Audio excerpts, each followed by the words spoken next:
أعوذ بالله السميع العليم من الشيطان الرجيم بسم الله الرحمن الرحيم وصلى الله على سيدنا محمد وعلى آله وصحبه وسلم.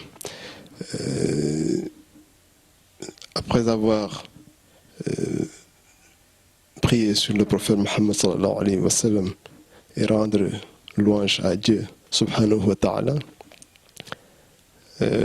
nous remercions Timbuktu Institute de cette belle initiative, l'éducation pour la paix, Education for Peace, qui est une initiative qui vient en son heure au moment où l'islam, le nom de l'islam est galvaudé un peu partout dans le monde du fait d'actes qui ne répondent pas toujours à la mission que le prophète Mohammed sallallahu alayhi wa sallam a appris de Allah subhanahu wa ta'ala pour le mettre à la disposition de toute l'humanité.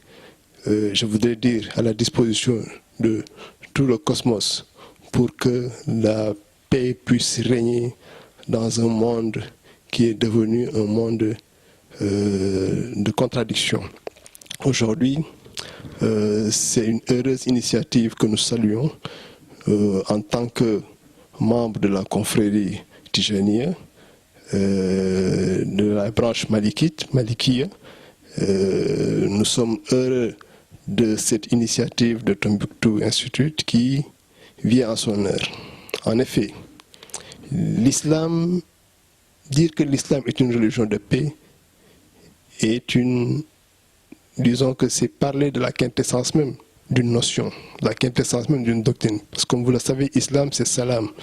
Islam c'est la paix dans sa quintessence. Islam c'est la soumission. Et qui dit soumission dit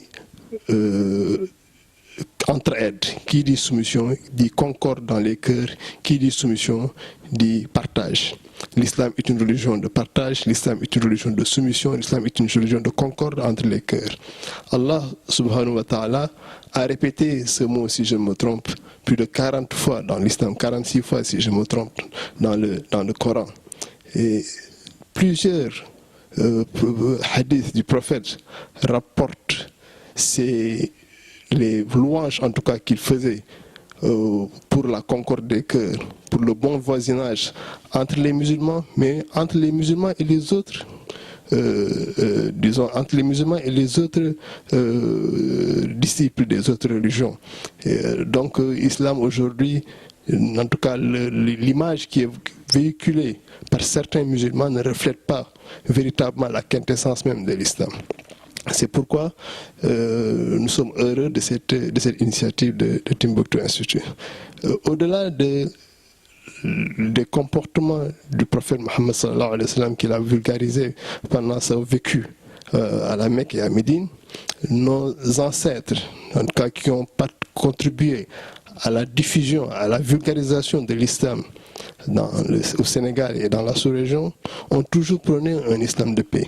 Vous le savez bien, Seydi Hadji Malick Sy, pour ne pas le citer, a vécu pendant une période où le colonialisme régnait. Les colons étaient venus avec un esprit de dominateur, un esprit d'exploitation. Et face à ces défis, face à ces difficultés qu'il a vécues contemporaines à lui, il a eu une attitude, mais de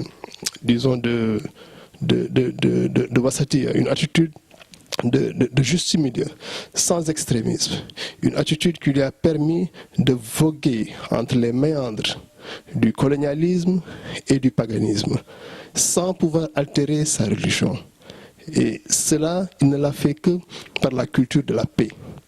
La culture de la paix, plusieurs exemples ont été cités. On peut citer bien entendu le problème qu'il y a eu au niveau de la Médina entre les colons et les Lébous qui ne voulaient pas quitter la ville du plateau. Et lorsque Seydi Hadji Malick Sy a été au courant de cette fait, qui pouvait engendrer des difficultés énormes dans la disons, dans les relations entre les dominés et les dominateurs, il a été d'une clairvoyance extraordinaire pour éviter un bain de sang.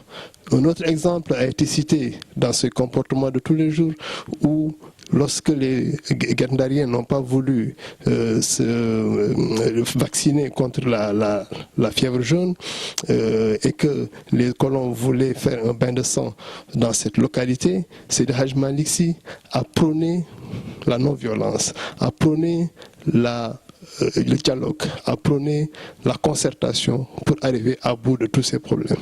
On a longuement parlé du rôle que Seydi Hadj Malick a joué pour un maintien de la paix entre les colons et même les autres chefs religieux, parce que il était d'un calme et d'une clairvoyance qui lui permettait de pouvoir discuter avec les colons, mais aussi de pouvoir discuter avec ses pairs de chefs religieux. Et ce qui lui permet donc d'avoir un rôle d'entremetteur, un rôle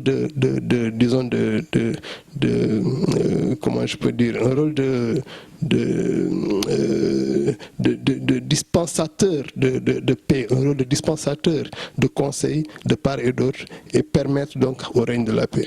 Donc on peut citer plusieurs exemples de ce saint homme, en tout cas pour pouvoir faire régner la paix dans toutes les contrées où il a vécu. Sa seule arme, il le disait, était son chapelet. Sa seule arme, il le disait, c'était la diffusion de la connaissance. Et c'est grâce à cela qu'il a pu imposer disons, la paix.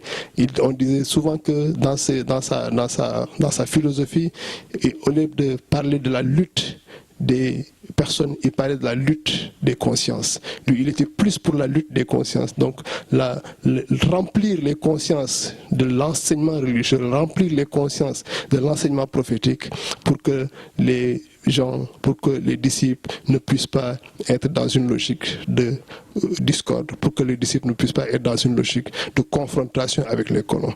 Donc, l'islam, pour finir mon propos, l'islam aujourd'hui est une religion de paix, de par son essence, mais aussi de par le comportement des saints qui ont eu à le propager dans notre pays. Et je vous remercie encore une fois de l'occasion que vous me donnez pour pouvoir parler de l'islam en tant que religion de paix, de l'islam en tant que religion de concorde, pour que la paix règne dans le monde, pour que la paix règne au Sénégal. Assalamu alaikum wa rahmatullahi wa barakatuh.